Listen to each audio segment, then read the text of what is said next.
ராம் நாராயண ராம் என்ற ஒலி மரங்கள், செடிகள், உயிரினங்கள் மற்றும் அனைத்து ஜீவராசிகளிலும் ஞாபகிக்கின்றது. ராம் நாராயண ராம் என்ற ஒலி நம் உள்ளே உள்ள விவேகம் மற்றும் சேதனையின் பிரதிபலிப்பாக இருக்கின்றது. ராம் நாராயண ராம் என்ற ஒலி அனைவருக்காக உள்ளது, அனைவருடன் உள்ளது, அனைத்து அதிகாரங்களுக்காக உள்ளது. ராம் நாராயண ராம் என்ற ஒலி பேசுகின்றது.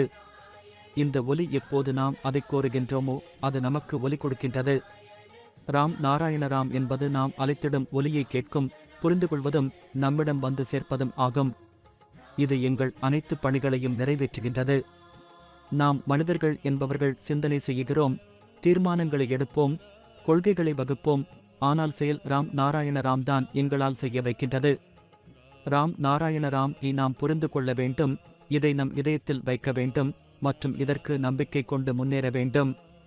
நாம் எதை பணியாற்றினாலும் எதை சிந்தித்தாலும் எல்லா செயல்களுக்கும் அடிப்படை ராம் நாராயண ராம் தான். இது அனைத்து இடங்களிலும் அனைத்து அணுக்களிலும் உள்ளது. இந்த ராம் தவிர உலகில் எதுவும் இல்லை. இங்கு ஒரு மட்டுமே சத்தியம், அது ஜீவ தத்துவம். பூமியில் உள்ள அனைத்து மதங்களும் மனிதர்களால் உருவாக்கப்பட்ட மதங்களே. அவை உண்மை அல்ல. நாம் இயற்கையின் விதிகளையே பின்பற்ற வேண்டும். நாம் அனைவரும் இயற்கை மதத்துடன் பிறந்தோம். நாம் மதத்துடன் பிறந்தால் நாம் ஏன் மனிதர் உருவாக்கிய மதங்களை பின்பற்ற வேண்டும்? ஏன் நமது நேரத்தை மனிதர்களால் உருவாக்கப்பட்ட மதங்களில் வீணடிக்க வேண்டும்? இது தவறல்ல என்று சொல்லலாம். இன்றும் சமுதாயத்தில் சில வகுப்புகள் பிரித்து ஆளும் அரசியலை விளையாடி நமஜெரிண்டே ஆழ்திறனை காட்டுகின்றனர். நாம் கொதர்கின்றோம். இதனால் நாம் உள்ளே மிகவும் பலவீனமாக இருக்கின்றோம். இப்போதெல்லாம் மதத்தின் பெயரிலே மக்கள் தவறாக வழிகாட்டப்படுகிறார்கள். இந்த சமூகத்தின் சோதனையை வரவேற்கலாம். ஏனெனில் ஒரே நேரத்தில் பல பசியினால் பாதிக்கப்பட்ட குழந்தைகள் தினமும் உணவுக்கே அடையாளம் படுத்தும் பிரச்சினைகளை சந்திக்கின்றனர். இன்னொரு பக்கம் கோவில்களில் பால், தயிர், வெண்ணெய், பஞ்சாமிர்தம் ஆகியவற்றை பொருந்தியிருக்கும் முறையில் சில அறங்கொண்டவர்களால் உருவாக்கப்பட்ட சில பிம்பங்களை கழுவும் செயல்களில் இருக்கும். இது மதத்தின் வரையறைதானா? இது எந்த விதத்திலும் மதம் இல்லை. கடவுள் இதை பார்த்து மகிழ்கிறாரா? நாம் இதற்காக கடவுளிடம் ஆசீர்வாதம் பெறுகிறோமா? எங்கேயோ கடவுள் இவற்றை பார்த்து அதிர்ச்சியடைகிறார். நான் உருவாக்கிய மனிதன் இன்று எந்த வழியில் பயணித்துக் கொண்டிருக்கின்றான் என்று நாம் ஒப்புக்கொள்ள வேண்டும். இன்று சமுதாயத்தில் சமத்துவம் எதுவும் இல்லை. பிரித்து ஆளும் குறித்து பேசினால் இன்று ஜாதி பெயரில் மக்கள் பிரிக்கப்படுகிறார்கள்.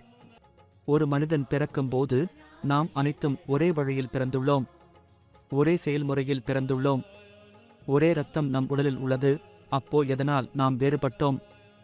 எவர் நம்மை வேறுபடுத்தினான்? இன்று நாம் இங்கே அமர்ந்துள்ளோம். வேறு ஒருவர் நமக்கு மேலான பதவியில் அமர்ந்துள்ளார், இன்னொருவர் நமக்கு கீழே இருக்கின்றனர். ஆனால் இன்று நாம் நம்முடைய சிந்தனைகளை மாற்ற வேண்டும். சமுதாயத்தில் பரவியுள்ள ஜாதிபதத்தை முறுக்கி அழிக்க வேண்டும். மனிதனால் உருவாக்கப்பட்ட அரசியல் மற்றும் மதங்கள் அறிவியல் அல்ல. சிலர் தங்களது சொந்த பயனுக்காக இவற்றை உருவாக்கியுள்ளனர். இது மனிதரை முழுமையாக குழப்புகிறது.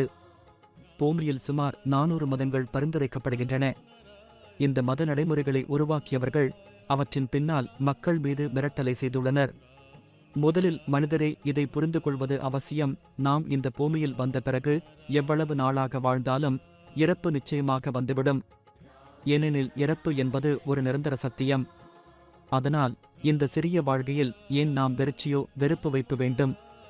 அனைவரும் ஒருவருடன் நட்பு வைத்திருக்கும், மற்றவரின் துணை கொடுக்கும் வாழ்க்கையை வாழ வேண்டும். இதற்கு தேவையானது உங்கள் மனதில் உள்ள விவேகத்தை கேட்க வேண்டும். மேலும் ராம் நாராயண ராமின் ஜாபத்தை தொடர்ந்து செய்ய வேண்டும். இந்த மந்திரம் உங்களை உங்கள் இலக்கிற்கு கொண்டு செல்லும்.